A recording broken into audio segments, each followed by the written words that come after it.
You are tuned to Noise Party. Tonight at Noise Party, we are proud to present, recorded live at AS220, the Cabaret of the Oddly Normal, featuring Princess Pearl, JT and Jolly the Clown, the Zen Psychotic, Scott Schoen, Marvin Johnson, Greg Gemma, Interview with an Umpire, The Wrong Hero, Mark Carter, Just Victor, Algernon, and the Tempest in 15 minutes. Hey everybody, welcome to the Cabaret. Thanks for coming out. I'm Scott Schoen. Hope y'all have a good time today. Woo! Y'all have a good time?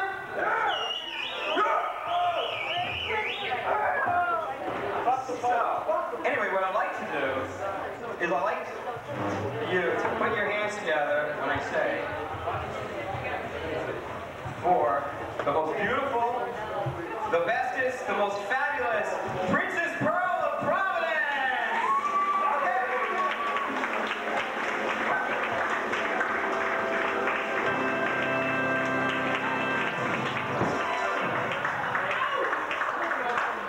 Thank you. You may all be seated. Okay, some of you are new and some of you aren't. We love to rise to greet me, Your Serene Highness, Princess Pearl of Providence. Ladies and gentlemen, would you please rise? Please rise.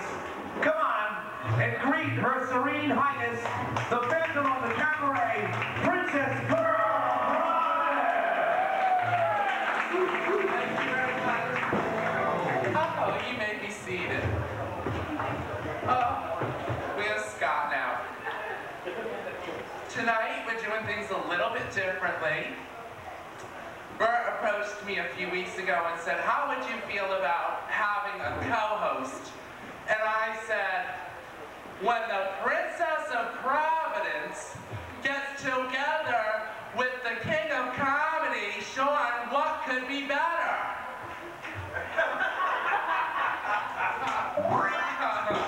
Ooh, they're tough tonight. Okay. I'm dressed a little differently than I usually am because tonight I've got a new attitude because the theme for this show is It's Rocktober. it's Rocktober. Party on, dudes! What are some other cliches that for the rock and roll? The lighters? You want to flick your lighters? You know what? Wow, they're tough. Peace, man. That's the peace sign. Okay. Why don't we get right into a fabulous song? But before we start, I want to tell you guys that it's not that I don't love you. It's just that I suffer from CRS. I can't remember shit. And I have to have these words and, you know, expect the worst and get the best. Okay, shall we start? Steve and Stella.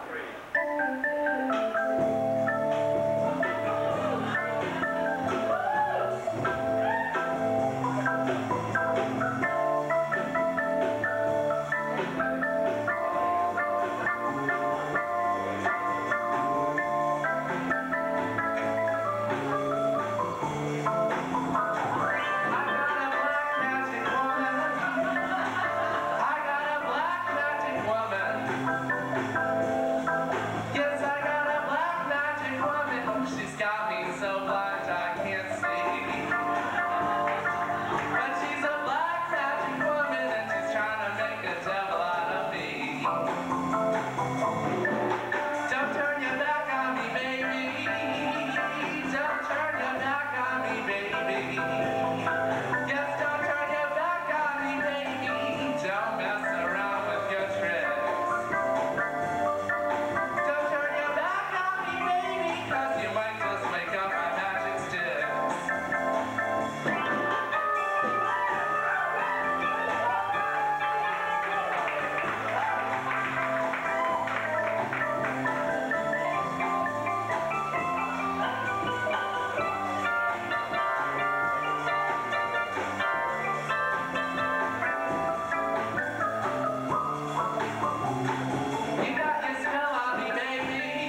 sing them in a certain order that I think I should sing them in, it could be all wrong. Now, on that note, let me introduce our first act for this evening. Please put your hands together for JT.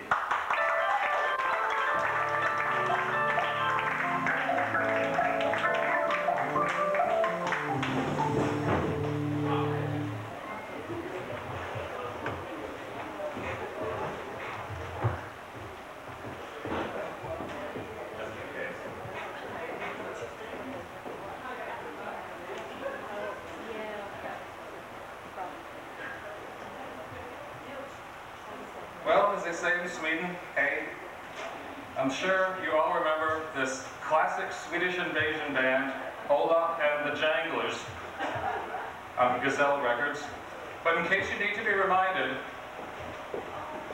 I'm bringing a little musical presentation, and the liner notes, which I'm going to read, are so dramatic that I had to hire an assistant to sort of help me act them out because they kind of tell a story, you know. And I called the temp agency, and they brought somebody over a little while ago. Could you come out, please?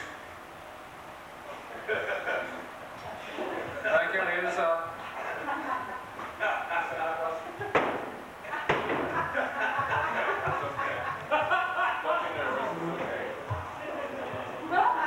Jolly the Clown. Jolly the Clown. He's assisting tonight. Thank you. Can you run the tape?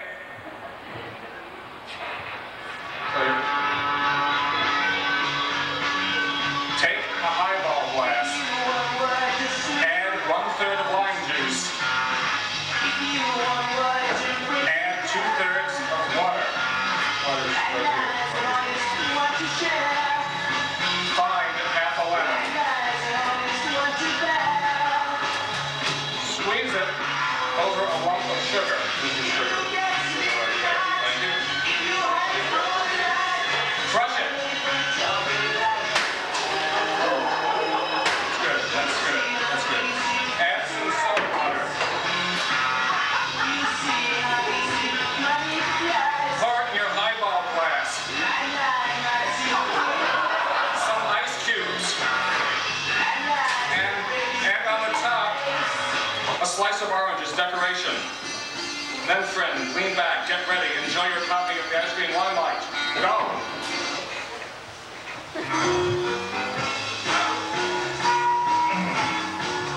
Do sip your drink to the fresh Vibe is sound of Now I Like Her, in which Yonti plays the grand piano. Have a big, encouraging mouthful before the frightening rhythm and melancholy guitar of No One Knows What Happens round the corner.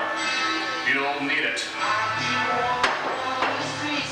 Dream away with poetry in motion, and you'll find yourself half through your drink and record. Great.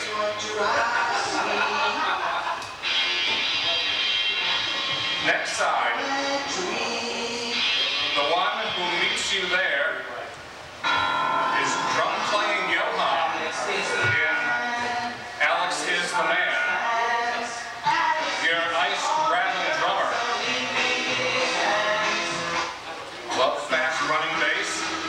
You get it in Our Love, featuring 10-fingered polka. Now, concentration. The story of Bird's Eye View of You inquires it. You've finished the heart of your drink. And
Ladies and gentlemen, the Zen Psychotic.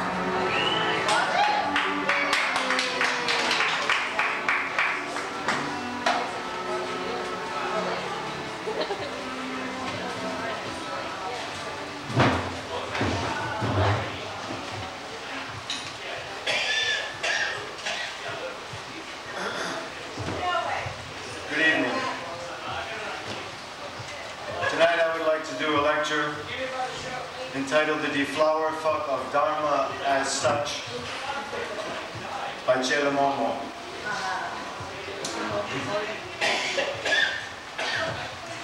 This lecture is a sequel to my earlier talk on the depollination of karmic epsilon, and is again concerns the subject of greatest importance.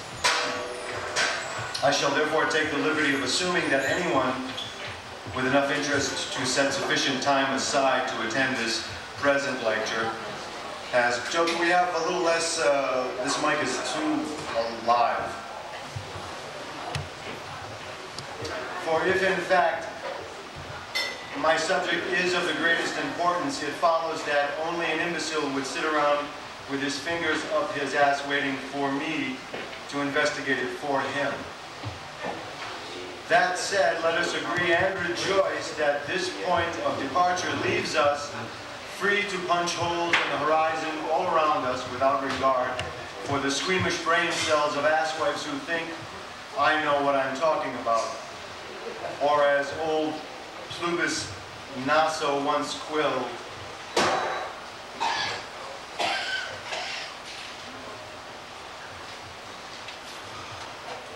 are you all right?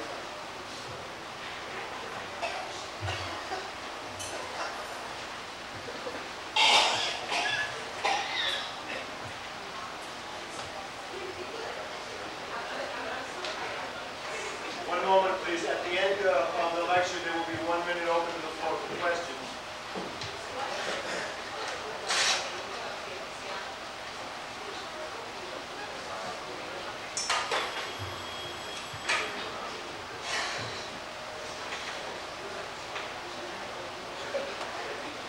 caught me up in his wonted tools and bent his golden bow.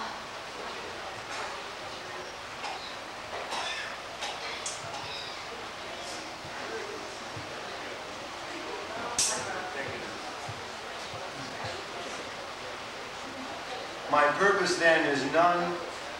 In the absence of transcendence, there is no beyond, in the name of which to negate, reject, or resist what is. My face is seen and my words are heard, therefore I am, and to hell with the rest. There is no point in pressing the point we are after.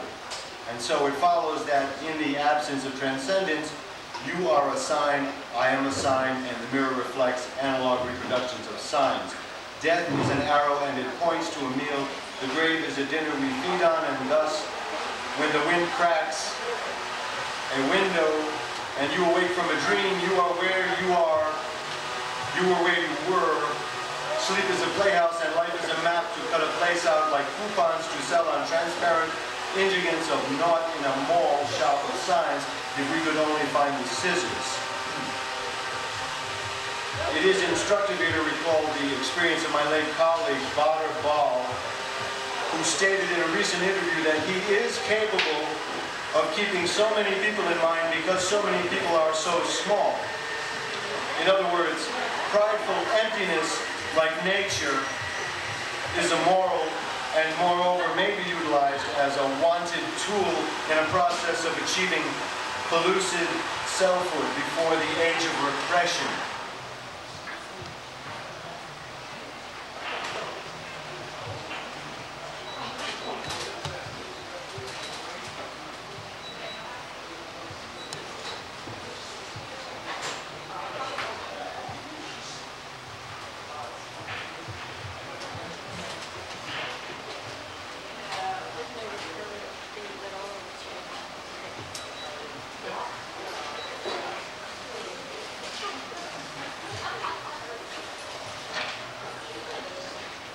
This turn brings us immediately to the crux of our investigation.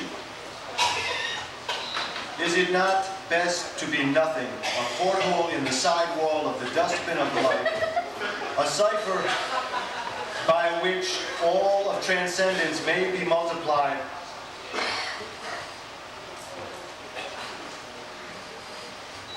and thus come to nothing, celebrating nothing in art forms, for nothing in a theater of mirrors hung on channel walls? Is this not definitely better than to admit the confusion of otherness in an endless pursuit of abstraction after abstraction, only to find that indeed our reach does not exceed our gap? The mesmeric moistures of Adon or Dostoevsky are finally wiped clean by the lucid dry sponges of Saints Barths and Border-drilled and Piedra Sutras Ratur. And now, we may all thank nothing, breathe free.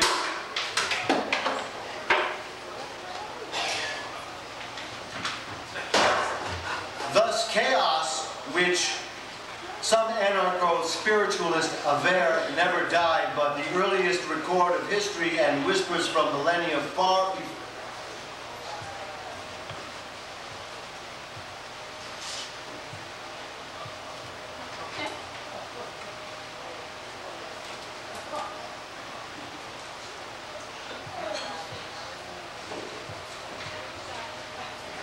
A haunting vision of the future carries my soul away in delicious gusts. Green beards of provincial back alleys shaved clean by cruel razors of speed. 3, 7, 3, 7, 3, 7, 9, 2, 1.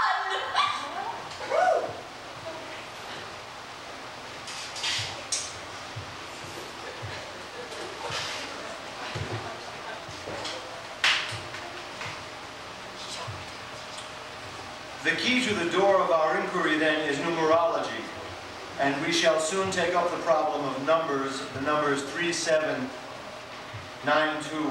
But before we do, we must first distinguish freedom from order and order from chaos, not nada ben chaos from freedom, in the gliding turns of Nautilus shell. In a recent interview in the Wingnut magazine, Magazine, Volume 1, Number 1. Paul Lafley, the post-electroshock savant, visionary draftsman of seemingly impossible, possible futures, discourses at length on Egyptian ancient fixations on death and thus sheds much valuable light on the implications of order in the human world. He maintains, for instance, that by focusing on death, they were looking for the places where we have actual life and actual freedom. He then illustrates his point with Nautilus shell. Scott, what time do we have? We have 11 minutes and 47 seconds. Thank you. So go and grow through cracks in time, through fissures and crannies and clefts in place, scream a hole in the soulless and fall into freedom, where the light shines through, and forget it. Whatever it is, forget it. The day's chronometric seduces the soul and orders the soul to die. Punch through, forget what time, no matter, no matter, no matter, no matter, no matter, no matter.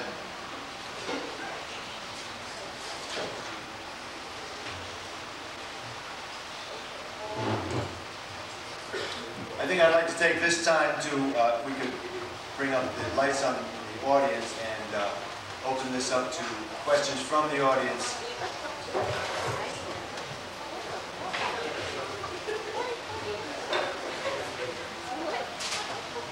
Are there any questions from the audience? One question there. Yep. No. What? Well, thank you for your patience and good night. I'd like to thank Judita and Shayla Momo. Thank you.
This is my impression of Tommy Lee, the drummer from Motley Crue. I just need a second to compose myself, please.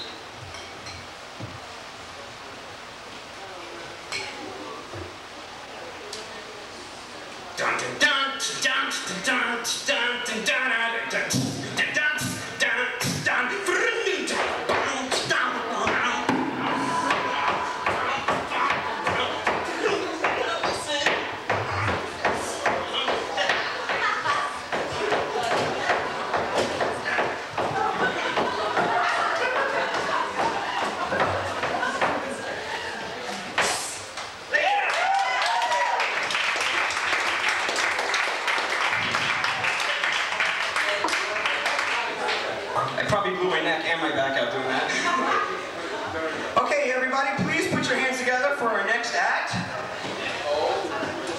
Comes to us all the way from Providence.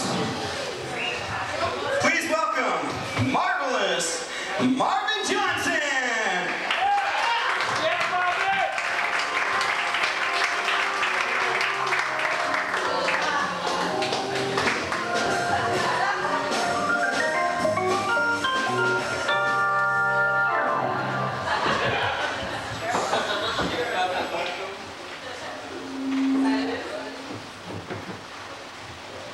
How's everybody doing? Feeling a little down, as always. Guess it comes with manic depression. I don't know. I went to a wedding recently of an ex-girlfriend of mine. I felt I still had a chance with her, but my hopes have been dashed now. I kept my composure throughout the whole ceremony, though, until near the end. You know, they come to their party, we're supposed to throw the rice. I kind of improvised a little bit. I took out some Rice Krispie squares I made last night, threw them on her forehead. I tried to have a good time at the wedding. I was talking to a girlfriend of the bride. You know, I said, let me try to hit on this girl. That'll be my way of getting back at her, you know, get back at the bride. It was going along pretty good. I said, so what section of town do you live in? She said, I live on section 8. So, I'm sorry, I said, I don't even like women. I'm homosexual. I said, I don't know what came over with me. So, I started to go with someone else. I was upset with women. So I started going with this drag queen. I said, this way I get the best of both worlds, you know? I get a woman's body with the man's mind. But I had to break up with her. I felt uncomfortable going with the woman who was packing more than I was. You know? I used to call her my little princess, but it seems my princess wasn't that little after all. You know? So I went with another guy, a regular gay guy, if there is such a thing as a regular gay guy. And we had conflicts all the time, though, you know? Because we couldn't decide who's going to be more dominant. You know, who's going to be the man, who's going to be the woman. Even when it came to sex, we couldn't decide. We just kept bumping heads, you know.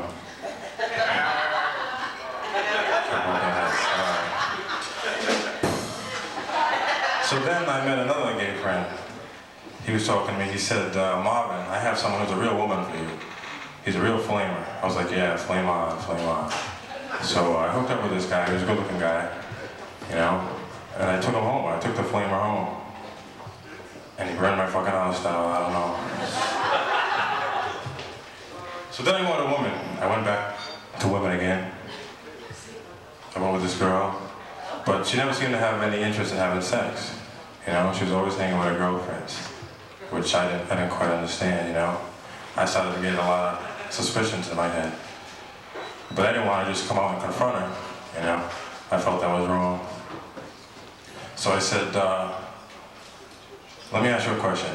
She said, what is it, Marvin? I said, which one of these man-made constructions do you resemble? A bridge, a dam, or a dike? She said, a dam. I said, yeah, you're a damn lesbian. I said, pull the dagger off the bowl, damn it. Straighten up and fly right. I don't know. She was strong enough for a man, but she was pH balanced for a woman. Hey, I'm trying, all right? Yeah, I'm Marvin. My father, Bert.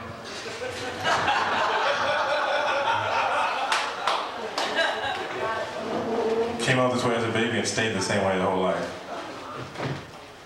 Then I wanted another woman. I wanted a black girl. She had one of these trendy new black girl names, you know. I think it was Adirondack Trailways or something like that, you know. Her sister was A.E.I.O.U. I felt really nervous, you know, because I had a plain black name, Marvin Johnson. I felt, you know, I was really uncomfortable. Then she introduced me to her father, Mustafa. He asked me my name. I said, Marvin X, number 69. Assalamu alaikum. You know? On the first date, I took her to see a movie. I took her to see the colorized version of 4 Weddings and a Funeral.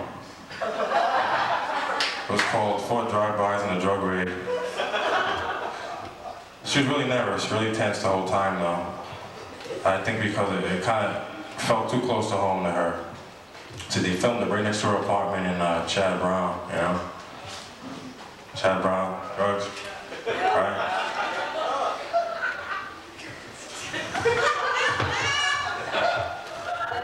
I like this girl over here. What's your name? And then with this white girl. I met this other girl, white girl. She was a big hair Italian girl. They're still out there, you know, they're still out there. She liked me a lot. She'd never been with a black guy before, you know. She had jungle fever, but she died of it, so I don't know. Then I went with this really, really short girl. You know, really short girl. She was about this size. I was really uncomfortable with it at first, but then I realized that that is like the ideal size for a woman. You know? Yeah, this is an adult audience, right? So, I didn't understand why she was so short though, because other people in the family were about my size, they were big, you know, tall, hefty and stuff, but why was this girl that size? You know, I didn't want to ask her, so I talked to her mother. I said, you know, why is your daughter so small? Imagine my surprise when I found out she was 8 years old.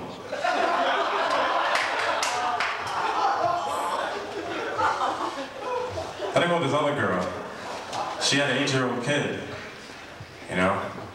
He's really an unruly kid though. He got in trouble in school, he got in trouble on the street, he made trouble in the house, you know. But the big thing is, you know, I couldn't get to it because he was there all the time, you know. He was always causing problems, you know.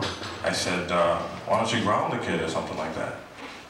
She said, oh no, I tried all different types of punishment, it doesn't work. I said, no, you don't understand what I mean. I said, why don't you ground him into dust and spread his ashes in the ocean or something like that? I said, I don't like the kid anyways. So that didn't work out. That didn't work out at all. I don't know. I went with this other girl, and I was really pressuring her to have sex. Really pushing her to have sex, but she was uncomfortable with it. I didn't understand why. I think maybe she was a virgin. I don't think I was aware of it at the time. Well, maybe I just didn't care at the time, but she was really nervous about it. So one time I'm trying to push her to have sex. She said, Marvin, I think I'm on my period, you know? I don't think we can do this. I said, well, I'm on my exclamation point, so I think you're gonna have to deal with it.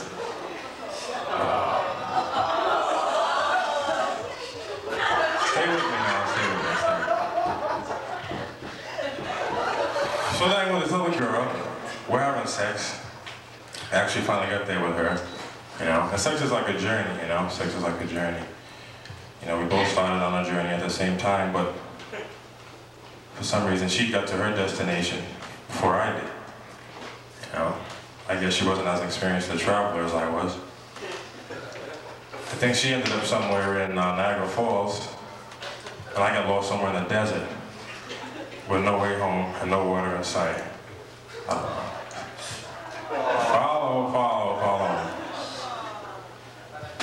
And then with this other girl. Another girl now, listen to this. I will both have sex with this girl, but she says, Marvin, you know, I have a problem with depression, you know, which I can relate to, you know.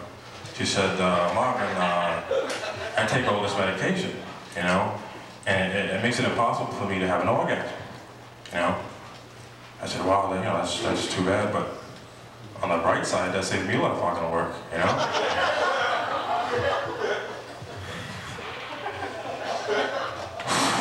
Then I went with this other girl,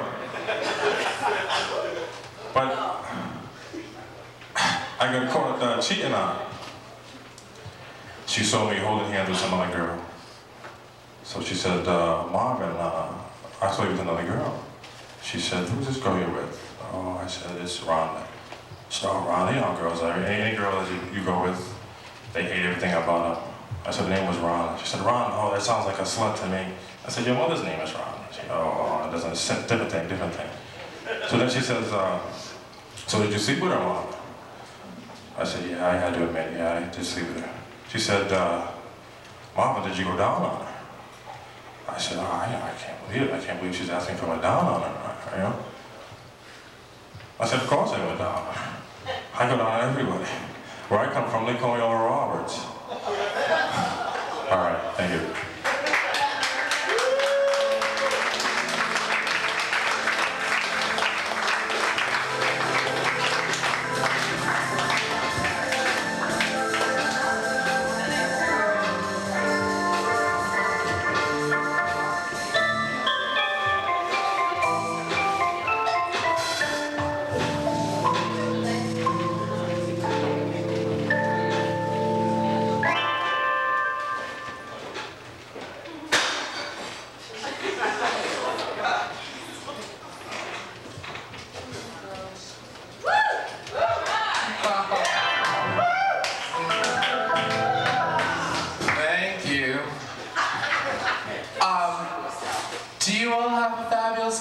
tattoo?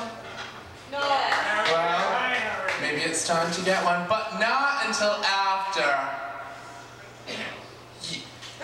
One of my personal favorites, very good friend of mine.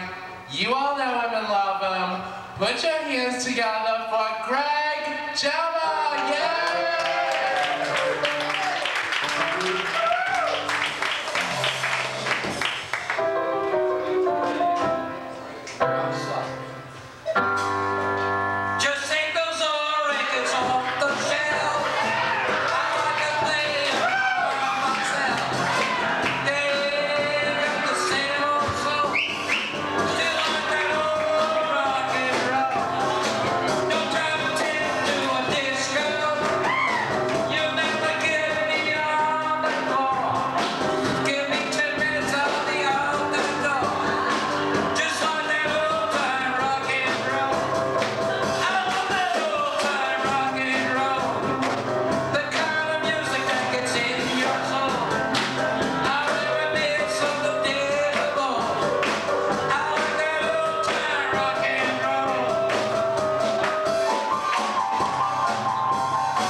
Umpire.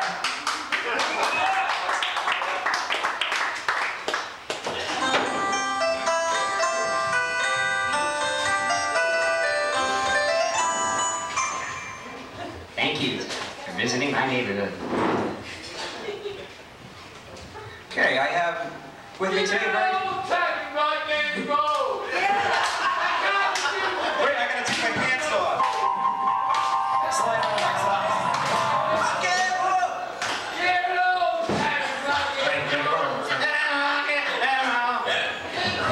Okay. I have with me a very special guest. Free bird. What is your name, sir? Fritz von Hemlock. Fritz von Hemlock. And what do you do, sir? I'm a Major League umpire. Oh, you are? Tell me about your last game. Well, last game actually didn't work out very well. I'm not very proud of it. Well, it was kind of weird, you know. Sir, could you, that was the last act? See, on this planet, time goes forward. Every time this happens to me, man, I wish you would do something about this, man. Every time, man. Okay. You know, you're paying this guy. I know this. I mean, you can't fool me here. You want to get me up on stage, man, and pay that guy to sing, man. That's just not very cool, man. Yeah. We're off the subject. I don't know. All right, tell me about your last game. Well, as I was saying, last game we were into the old-time rock and roll pretty heavily. And, you know, we just got into it and we weren't paying attention to the game, you know. Why weren't you paying attention to it? Well, because we were trying really hard to get that clapping thing going, but we had the gloves. And really, you know, it deadens the sound. And we were drinking a lot of cough syrup. Why were you drinking cough syrup? Well, you know, it's one of those things that we do in the major leagues, you know. Chew tobacco and drink cough syrup at the same time. And does that produce any special effect? Well, as you may know, dextromethorphan, the ingredient in over-the-counter cough syrup, is a hallucinogen in large quantities. This is not a joke. Really?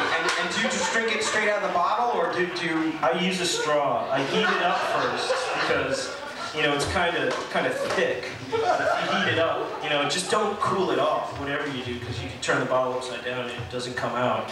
You know. But this is because of the mistaken notion that Americans have that cough syrup must coat the throat in order to work. When in fact, it is simply acting on the cough reflex centers in your brain, and there are also the sigma receptors. I see. And that's all you can do with the... Pitched a no-hitter with cough syrup. Did you Back in college. And did you also just drink that, or did you... It was fast pitch, you know, underhand, you know, no-hitter. I see. And you... Well, it helps that all the other team was on cough syrup too, you know. I see. It's hard, you know, the fine muscle control really gets lost, you know, with the cough syrup. Can you name any other big league players that have used cough syrup with you? Oh, I can't name any names. I'd just be foolish. Now, you were showing me earlier... I'll tell you one thing, it makes Buddy Cianci's hair look convincingly real. It makes his sauce taste good, too. It's kind of a wonder drug that works wonders. Well, you know what I'd actually like to tell the audience about is like the best way to do the cough syrup if you're going to do it, if I may. Please. Well, we're not advocating this, guys, okay? So nobody sue me, you know, if you like jump out a window, you know, and land an Art Linkletter or something, you know? Okay, what you do is you take the cough syrup, take like a couple 8-ounce bottles, and you mix them with about 16 ounces of distilled water. Put it in a 2-liter bottle. Then you take yourself some Red Devil Lye drain cleaner. This is not a joke.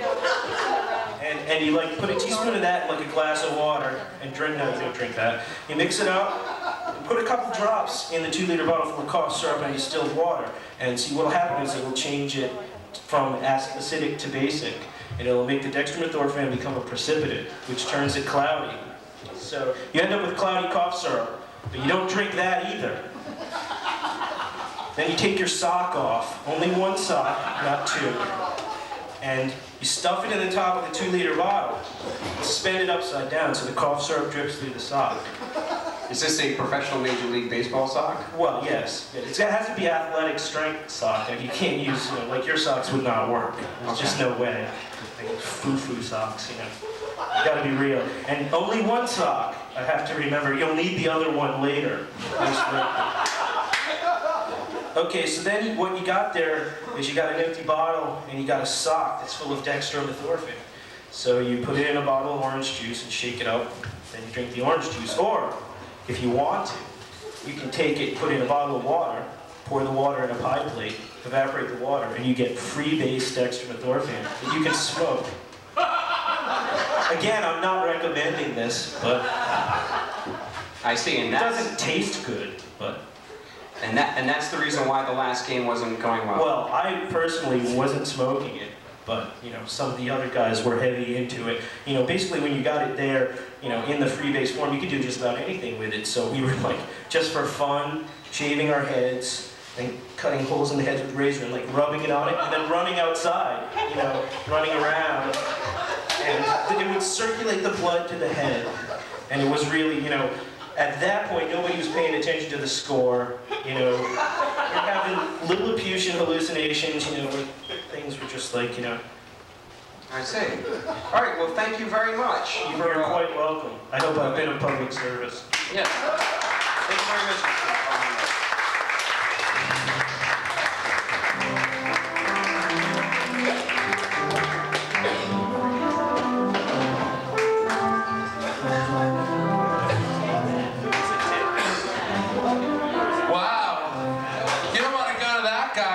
Can you picture it? Hey, let me get you a drink. Please don't go to any trouble for me. I'm quite fine. I have my bottled water right here. Ladies and gentlemen, we're going to take a short intermission, give you time to stand up and stretch your legs, and then we're coming right back with the Rocktober theme. So don't go too far.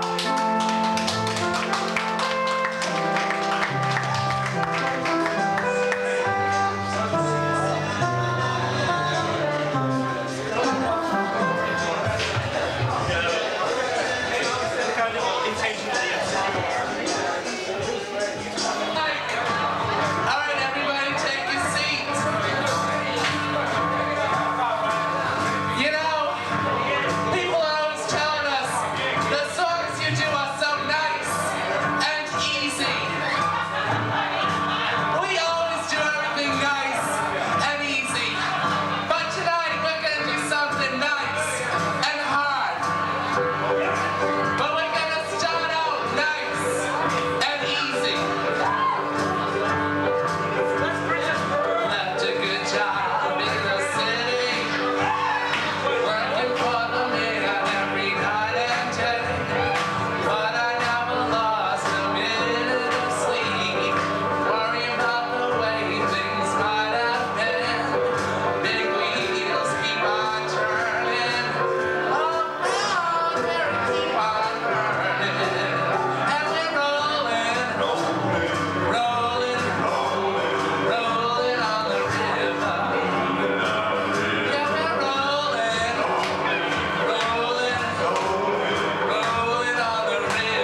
Thank you.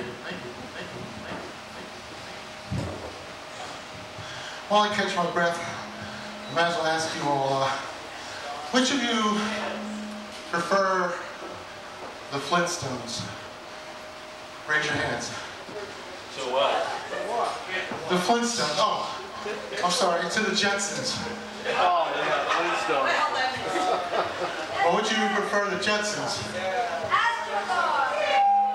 Astrodog. What about Super President, huh? Well, does anybody here know the words to the Flintstones theme?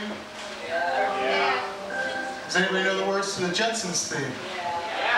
Well, I'd like half of you to start singing the words to the Flintstones theme, and the other half to start singing the words to the Jetsons theme on the count of 3. 1, 2, 3.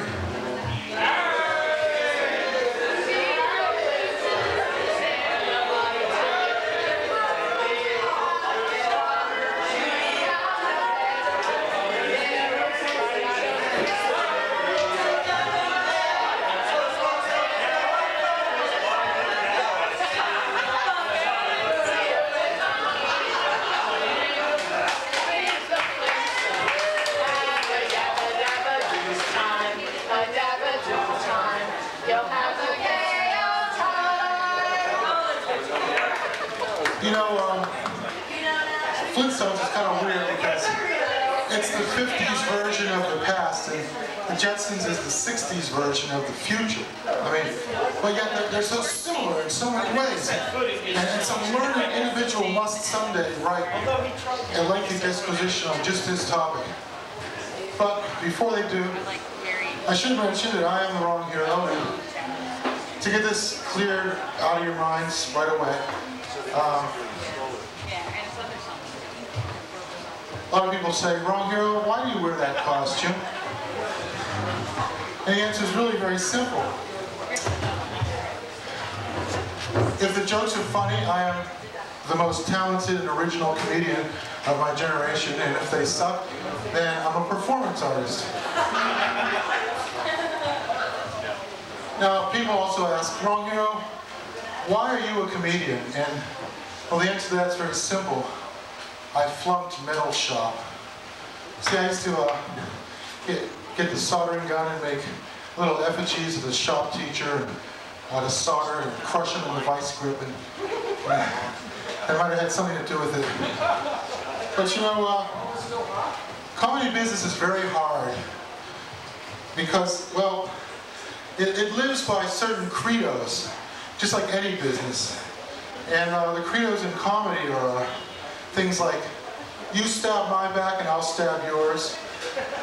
One hand bites the other. And of course, everybody else always ruins it for a few assholes. Right, exactly. Exactly. Well, my motto is, if you can't say something nice, you can write my material for me. And now you know why I don't drink coffee. I don't need to drink coffee because I already have a bitter taste in my mouth first thing in the morning. Yeah. Here's another question for you. In a fair fight, who do you think would win? The Justice League of America or Jesus and the 12 Apostles? You really think so, don't you? You're not just, yeah, I know.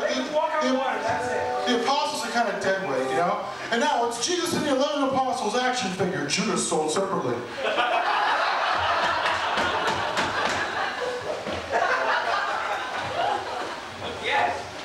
All right, now here's another question for you.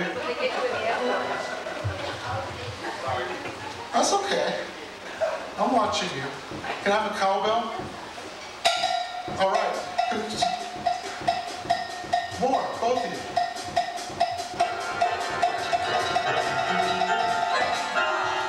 We're an American band. Sorry, I came in late on that.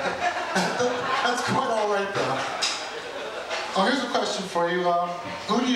Do you suppose that, and this is the last time I'm ever going to get to mention this, if I have any sense at all. Do you think O.J. did it or not? Yeah! It was! You know. Well, you know, there's this, it's a conspiracy, you know? You know what Johnny Cochran said? You know what he said? He said, those are a rich man's gloves. Right? So now how many other incredibly wealthy black people can you think of at the top of your head? Like Bill Cosby, Michael Jackson, Bryant Gumbel, and Mickey Mouse. Oprah's not a man, not yet anyway.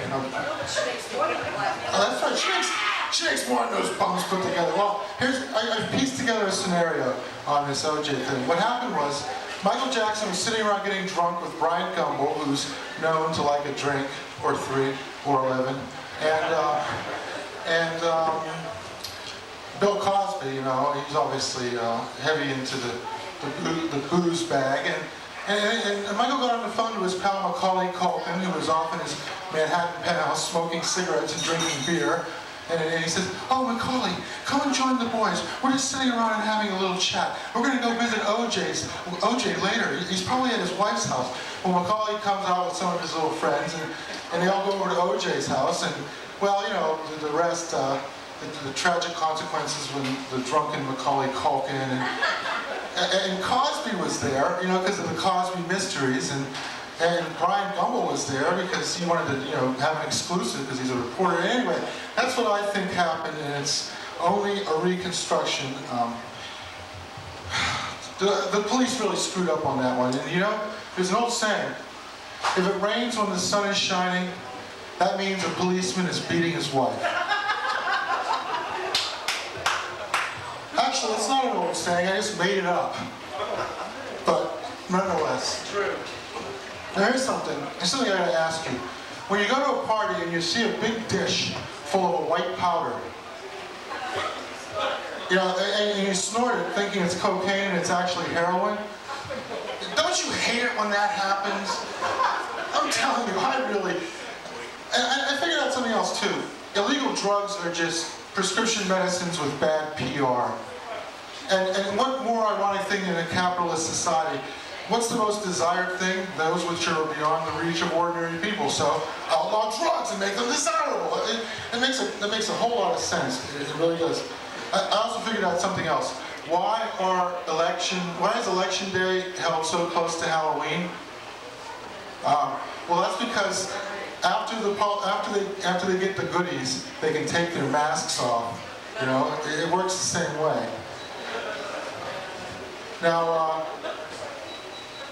Bill Clinton, you know, he gives all these speeches, and just once I'd like to hear him give a speech like, and I promise that I will not rest until every American has guaranteed health care. And then he rips his mask off, and it's Sugar Bear.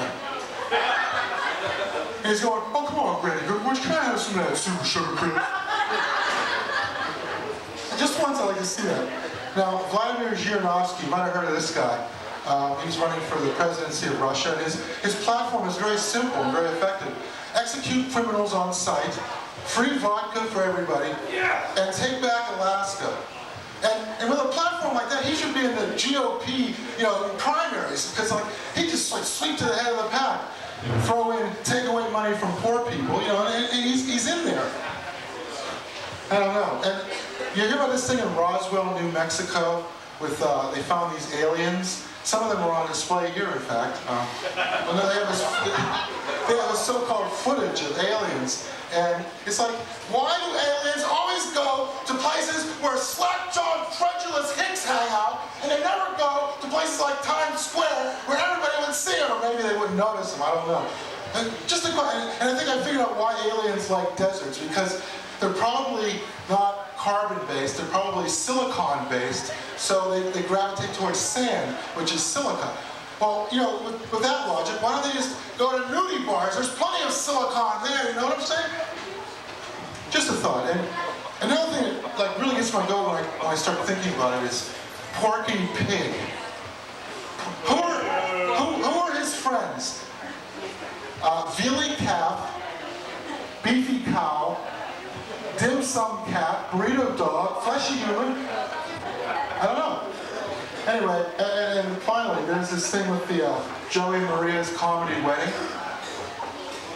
Well, maybe they should get a little more ambitious and have something like Rock Hudson and Jim Neighbors' clandestine honeymoon. You know? I think that would work. Anyway, I'm the wrong hero, and my motto is, my blood type is B negative, also my motto. Thank you very much.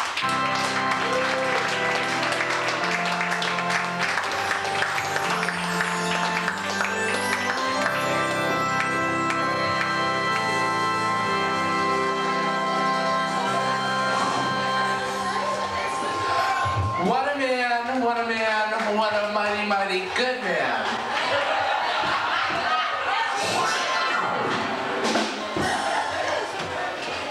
Our next act for this evening, in keeping with the Rocktober theme, please put your hands together for Mark Carter.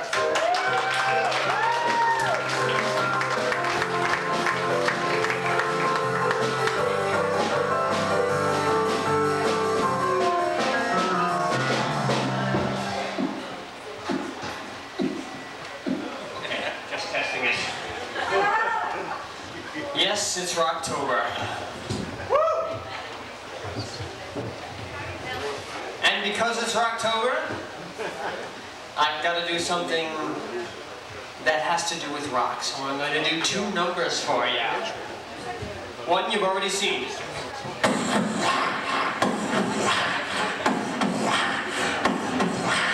Buddy, you're a boy, make a big noise, fighting in the street, don't be a big man someday. Got mud on your face, big disgrace, waving your can all over the place. So saying, well, well, well, well. Well, well, well.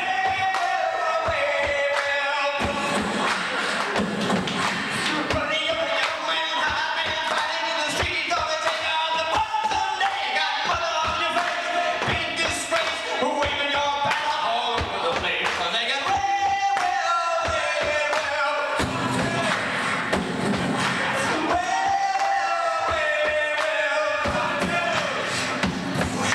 Buddy, you're an old man, poor man, bleeding with your eyes, gonna make you some peace someday. You got blood on your face, a big disgrace, somebody better put you back into your place. Well, well, well, well. Well, well, well. Everybody,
So you think you can tell heaven from hell, blue skies from pain? Can you tell a green field from cold steel rain? Ooh, smile from a veil. Do you think you can tell? Can you get you to trade your heroes for ghosts? Ashes for trees, hot air for a cool breeze, a gold coffin for change. Did you exchange a walk on hard in a war?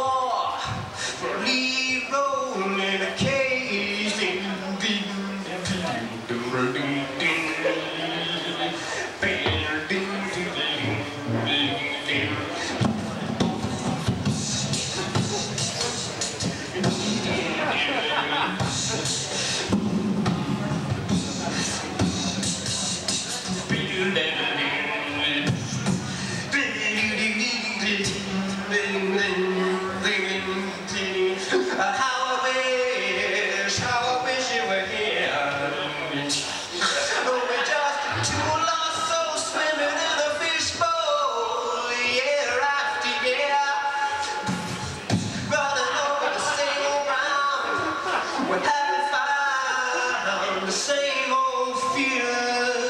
I wish you were here.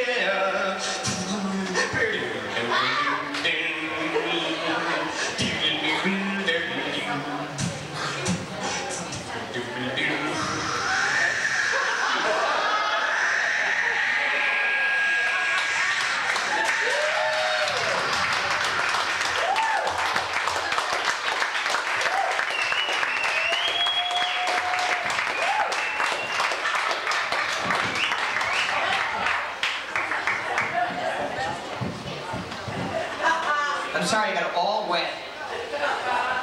Thank you, everybody.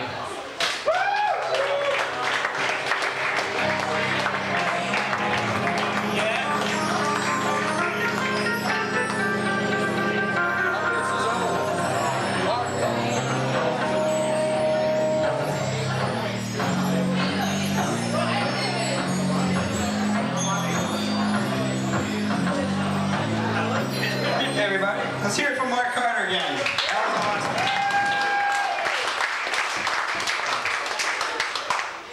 I'd like to do an impression right now for you. This is the creature from the Black Lagoon.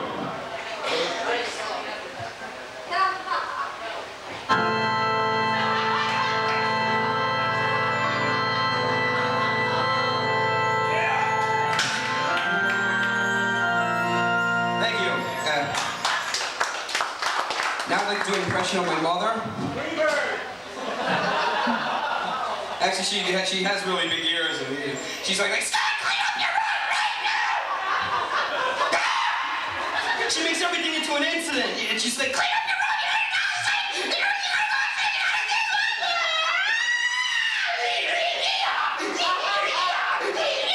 it's like, okay, Mom, I'll clean the room. So anyway, on that lower note, I'd like to bring up right now somebody very special. Please welcome Just Victor.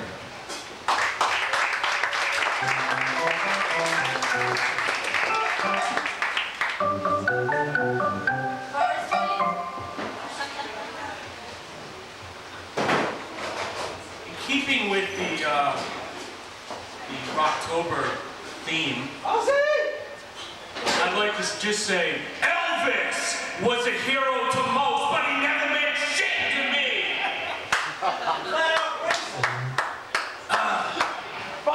I wasn't in a particularly funny mood, so I thought I would read something that I had written. It's called Portrait of a Neighborhood. 300 years ago, there was a Narragansett Indian village here called Ponegantset. Most of the villagers died of smallpox, and the ones that survived were removed. 200 years ago, Englishmen with a strange new religion, Congregationalists, had come here and cleared the fields and attempted to eke out a living from their rocky fields. Some of their barns and farmhouses still stand. 100 years ago, they built a mill here, on the lovely left bank of the Woonasquatucket River. They made fabrics, then shirts, then shoelaces. They built mill houses for the workers, men and women from Ireland, Poland, and Italy. Among them, my grandfather's cousins, Sal and Nick Castaldi, who were in the fruit business. 2 years ago, the mill burnt to the ground. My neighborhood is a poor neighborhood. It is not a ghetto, although those passing through or pausing to buy their drugs might call it such. It is not a hip, trendy, up-and-coming poor neighborhood where struggling artists and young, just out of the closet gay men try and make a life for themselves. It isn't poor like the projects down the street, the residences of which we are perhaps the most critical. This is a neighborhood of economics. We are here for different reasons. Some for sheer lack of ambition, some for stupid choices. The woman with 3 children from a man chosen too young to know. Or the drug addict. Most often because of the twists and turns of life. The American born from old age or sickness. The American born know they should be elsewhere. A lifetime of television is taking care of that. The foreign born because this is paradise. some fleeing dirt floors and one meal a day, some fleeing horrors in Southeast Asian jungles and the hills of Guatemala. Horrors that make old women will themselves blind so as not to see anymore. The faces of the neighborhood come from anywhere. The old from places like Colle al Volturno, Frosinone, San Ambrogio. The young from Ponce, Bayamon, and Santo Domingo, Batambang and Vientiane, Newberry, South Carolina, and St. James Parish, Jamaica. Some yards are clean and neat, others strewn with bits of garbage, and the walls tagged by Flacco or P-Funk. My neighborhood, 5:30 a.m. The cars are starting, hesitantly. Some getting jumps or waiting 15 minutes to warm up. Oh yes, this neighborhood works. And it works early. Alarm set for 5 o'clock. It cooks your breakfast, serves your coffee, cleans your fish. This is not the commute at 8 o'clock with Good Morning Radio and traffic jams on the highway. This is the commute through city streets, dark many mornings, hoping the cop won't see your overdue inspection sticker. It's almost always cold now. The first cigarette of the day, making your lunch, trying not to wake everyone. 8 o'clock, El Paseo. The kids are walking to school, walking slowly, diagonally, across traffic, showing you how bad they are and how much they don't give a fuck. The kids all have nicknames: Peanut, Moco, Fat Boy, Arab, No Neck, Chinito, Dog Man. Attitude shows up early here, not in 7th or 8th grade, but in 8-year-olds. The faces now are not accepting, resigned, a little friendly, like their parents. The faces want you to recognize them. Lao, Dominican, G, Guido. The languages are more conspicuous. Spanish, Lao, Khmer phrases thrown in between the words of hip-hop culture. The Guinea kids are Spacones, Cavones, Kyakyarons. A little girl says, "Lao bitches representing. Pues que pasa si, sup, yo." Girls are still girls here. They giggle, flash seductive looks at the boys, and then tell them to fuck off. Hair up in a bun, a small curl hanging over the cheek, big-ass hoop earrings. Boys take their shirts off when they can. Shorts hanging down below the knees, clean sneakers. The kids know what time it is, and not at all. They want to look good.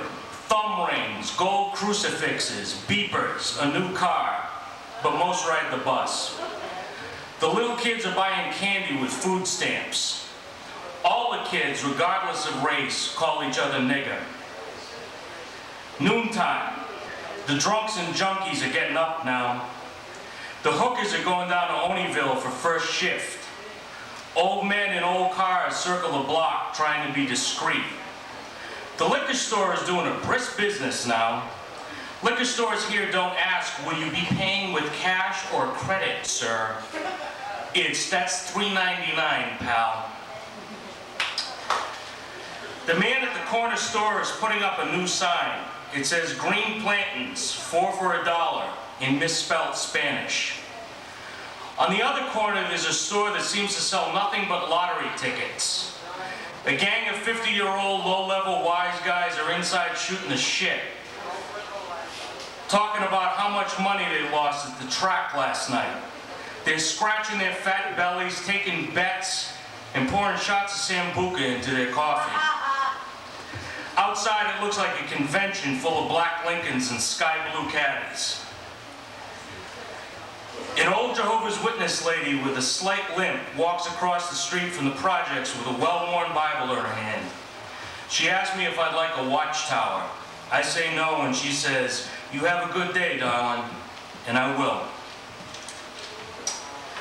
My neighborhood, 5 o'clock, home. Time to come home. Smells of food. Food is good here. Cavatelli and broccoli, sancocho de chivo, rice and beans, noodle soup with grilled fish. Food is important here. Children's voices fill the street. Big wheels, huffies, and broken bottles. Music comes on, often very loud. The talk of the day, often tender, just as often violent, screaming. After dinner, people settle in for their relief. Wine, weed, Wheel of Fortune. It is loud and serene at the same time. More tired than serene. My neighborhood, 10 o'clock. It's quiet now.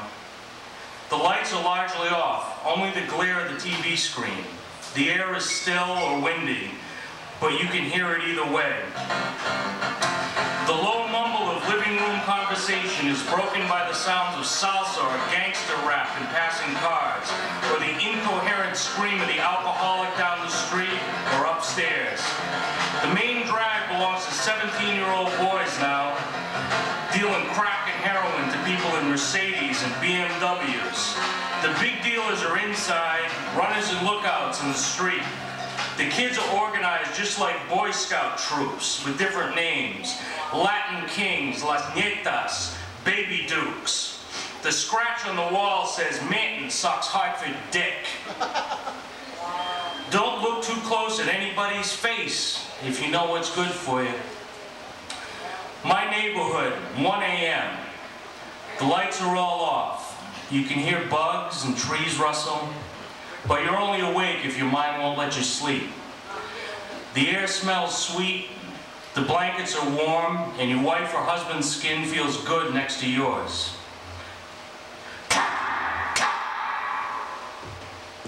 Gunshots in real life aren't like the movies. No screams, no sirens after the sound, just silence. Absolute fucking silence. No birds chirping or dogs barking. The sounds come a few minutes later, with screeching tires or sneakers moving fast on the asphalt. This can happen any night. Indeed, it can happen on Christmas Eve. You learn to dread the nights that start off too quiet. The fewer the shots, the more likely someone's dead. You won't sleep well tonight, but you make jokes about it in the morning.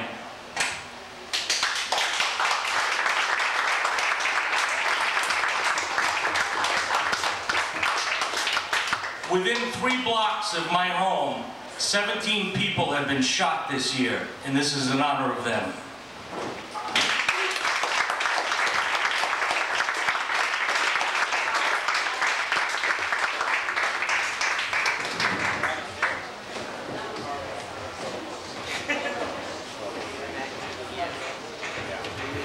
Ladies and gentlemen, we thought of something fun to talk about.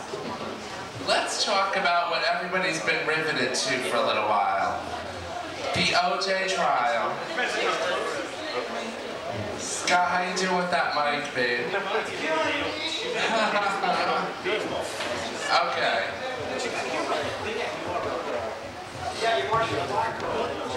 I got my Marcia Clark clothes on. Okay. What we've decided to do in all fairness and just objectively, barring Scott or my opinion, we've decided to take 2 pieces of paper and we've written for and against. One of us will represent OJ and one of us will prosecute him. Okay, pick a paper. Okay, get to a microphone. I'll take the taller one. Okay. Is that a short joke? No. Okay, I say that O.J. Simpson is innocent, like the jury found him. What do you say? He's guilty of sin. He did it. Okay, why do you think that he did it? Why do I think he did it? Do I need evidence, or can I just... Why do you think that he did it? I think he did it because this man was an all-pro football player, and to bust through a defensive line, he had to possess a rage and an anger to punch through a wall of 4, 5, 6, 350-pound guys, and he did it, and he was great at it. And that mental mindset is something that OJ is great at having for that purpose. Unfortunately, Nicole Brown Simpson was married to this man, and she happened to catch a piece of that. That's right. Okay. If I was accused of killing my wife, I'd have a party. I would grab some cash, and I'd grab my best friend, and I'd be like, hey, give me a ride. I gotta get out of here. And then there's also Mark Furman. He's a racist. And, the dog's not talking. And, He is to me. I'm sorry, ladies and gentlemen. I think he did it too. I think the writing's on the wall. Hello? Hello? I mean, really, was there one other suspect besides, what do we hear, his son? Oh, really? I gotta kill my is it a stepmom? Yeah, well, she might be a miserable person to him, but I doubt he would kill her and her friends. I think he did it, too. Well, I think he's innocent. Why do you think he's innocent? I think he's innocent because...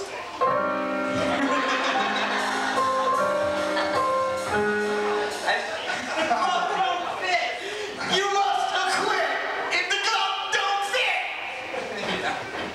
Yeah, well, you know what? Really, could we all... Did you see him try on the gloves now? He took a drug to make his hands bigger for the trial. Granted, not everything fits when you put rubber underneath it, but... Please. Big hands, I know you're the one. Chugging, come on, please. He's a better actor than me.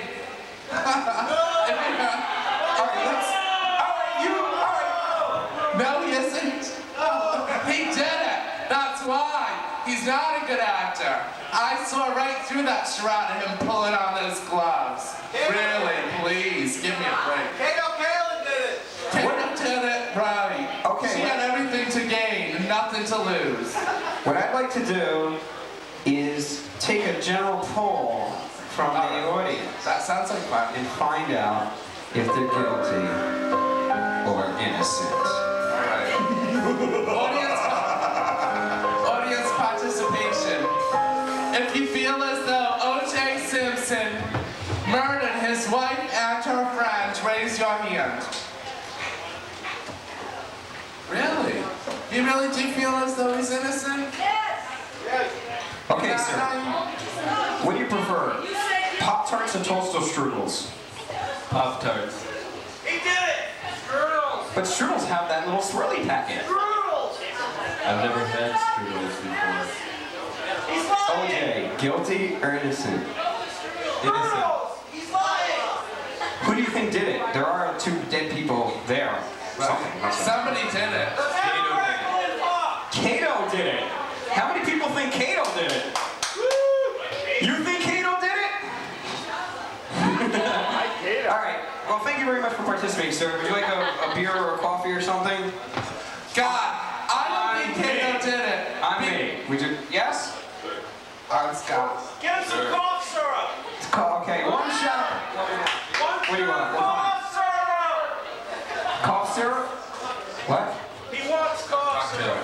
Sometimes a cocktail. We don't serve cocktails, sir. We only have a beer and wine license. Wine. A wine. Can we have a wine here, please, for the nice gentleman? Okay. And I know it wasn't what is the Cato. audience? What's the poll? What are the polls? I know the poll was that they mostly feel as though he was innocent, but I know Cato didn't do it because when you're living with somebody, when you're staying in their guest house, I would think that it might be nice to give them a little soap dish or a soap or a candle or something. Not kill your ex-wife and her friend. Oh, you'll never be invited back again. Okay. I have to think Cato has some kind of class living in Beverly Hills. I don't have the money. Pearl. Wow. Would you like to introduce the next act? Yes, I would. But did you like the banter? The nice, back and forth? No? All right. Okay. We have magic. All right, right now, fun. Sure. Oh. Okay, ladies and gentlemen, Please put your hands together. Is it the Tempest? Or it is Algernon. He's here. He's ready. Please put your hands together for Algernon.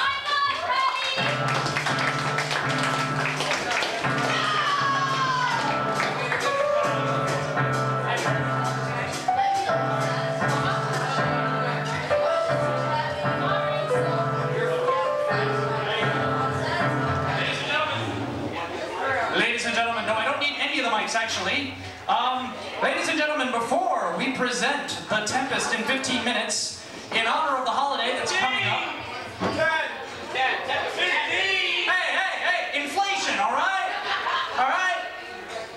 It'll be beautiful, it'll be wonderful. But first, before we bring you the Tempest, in honor of the holiday that's coming up on Monday, Algernon will now perform Columbus Discovering America.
Gentlemen, please stay in your seats. Thank you. Now, here comes the Tempest in 10 minutes.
AS220, October 19th, 20th, 21st, 26th, and 27th. Can I thank my co-hosts? What the hell's his name? CRS, Scott.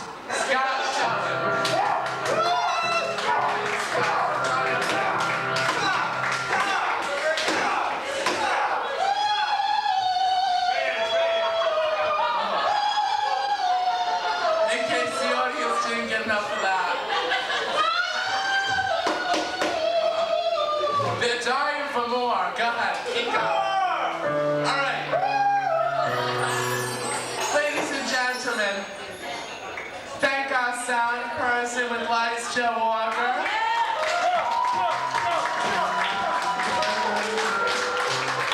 Ladies and gentlemen, let's thank our cafe workers. And ladies and gentlemen, please, these people, if they can follow me, they deserve medals and gold and jewels. Stella on drums, Steve on keys, they're fabulous. We want to thank you for coming, and we're going to do it with our own special song that we do every time. And it goes like this. What? You know it.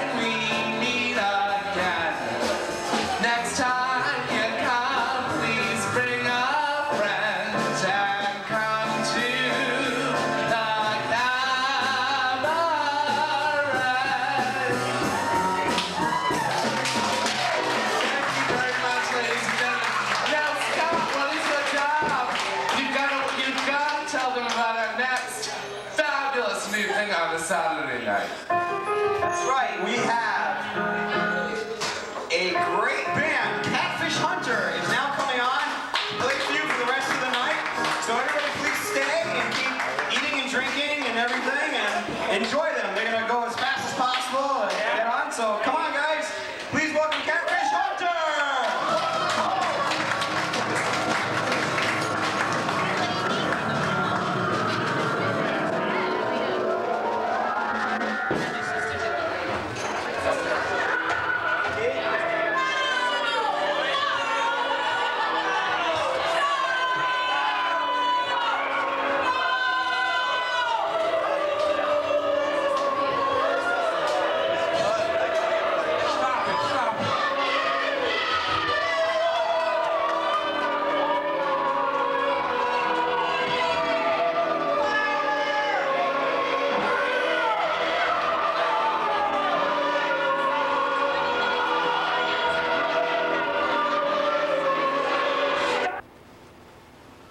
This version of Noise Party was recorded live at AS220 in Providence, Rhode Island.